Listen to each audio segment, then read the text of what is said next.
It always makes me raise an eyebrow when we have couples. So for the wedding ritual, there, as many of you know, there is a subset of the Bible that's used as the lectionary for the weddings. And one of the Gospels is the back half of this morning's Gospel, right? It starts with, from the beginning of creation, God made the male and female, blah, blah, blah, blah. So they no longer two flesh, one flesh, whatever God has joined together, no human being must separate. And they'll pick that as their gospel. Now, sometimes that is chosen because it is the shortest gospel. Neither here nor there. What makes me raise an eyebrow is when one or both of them has divorced parents. And like, you making me be the bad guy. It's not one of your cousins that's reading this reading. Me, I'm reading this reading, and I'm supposed to say something about it. Okay, here we go, right? Now, if you flip to the first part of the passage, clearly, Mark makes it clear the Pharisees come to Jesus with a question meant to test him. Now, what we don't know is this one of those things where they're like, this is a hard question, let's ask him this because we think he'll fail at it. Or if this is a question they ask every rabbi. Everybody who sets himself up to be a teacher, we get a list of like 5 or 6 questions we ask. They're particularly difficult, and we want to see how you answer them because we're going to decide whose side you're on based on your answer. And they do many such things like this. And you do too. And by you, I mean, average faithful Catholics at other churches, because you guys would never test your pastor to see what side of the fence he was on. Nor am I going to say what those questions are, but they exist. Okay? So you come to him. What is it lawful for a man to divorce his wife? Because they know the scriptures, right? They know that marriage is supposed to be permanent, but that Moses is allowed for divorce. And what's Jesus' answer? So this is a no-win question. So Jesus answers them with a no-win question. What did Moses tell you? What does the law say?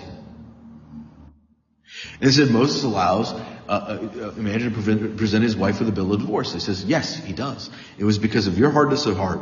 To which, if I was the Pharisee, but what are you talking about? Moses was 1,000 years ago. I had no impact on him, right? Because the hardness of heart that was present in the Jewish people at the time of Jesus is the same hardness of heart that was present in the Jewish people at the time of Moses. Is the same hardness of heart that's present in every human being throughout all of time and eternity. Jesus' answer is yes, but have you not also read that in the beginning it was not so? God made them male and female. A man leaves his mother and father and is joined to his wife, and the two become one. And what God has joined together, no human being must separate. Here's the thing. In Jewish custom, the first 5 books of the Bible are the prophecies of Moses. So when Jesus says, what did Moses tell you to do? And they give only half of Moses' answer. They're missing out on the more foundational answer that Moses gave them. And before you're wondering what was their hardness of heart, they were, as you might imagine, I went out of this marriage. It's not working out. Marriage is permanent. How do I get out of this marriage? Hey, babe, let's go to the woods for the weekend. And then she doesn't come home.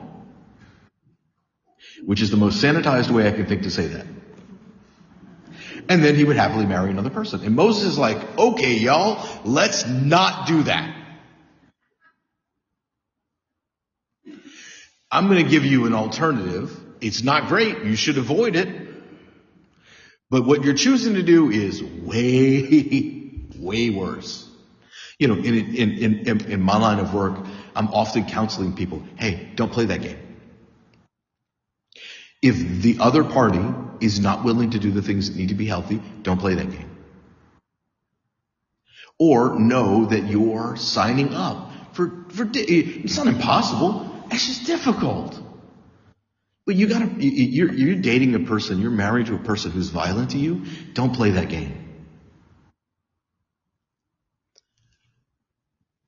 But at the same time, This is why discernment in marriage is so important. Because don't play the game. If you don't see yourself living happily with this other person, end it. I know that's a difficult decision. I know we're very risk averse. But don't play that game. The young people have a phrase on the internet, right? Play stupid games, win stupid prizes. Don't play that game. There's not a person in the world that buys a lottery ticket that doesn't hope to win. And most of them, if not all of them, often lose. And when you get about, now this is a generally applicable principle, right? When you think you're going to rise above the statistics without tremendous hard work, the problem is not the statistics, the problem is not the system, the problem is not your circumstances, the problem is you. Never. If you think you're going to rise above the statistics without working at it, it's not going to happen. Just not. You're buying a lottery ticket expecting to win. The problem is not with the lottery. The problem is with the person who bought the ticket. This is the hardness of heart that Moses was fighting. This is the hardness of heart. It's imagine, Jesus could have said, because of your hardness of heart, what you're doing right now, Moses gave you the ability to divorce. That hardness of heart and that stubbornness, that pride has been with us from the moment of from the moment of the fall until today. And it ain't going away until Jesus Christ comes back. It's going to be with us. So you can choose. You can fight it or you can let it win. And the path to hell is letting it win. And the path to heaven, part of it is fighting.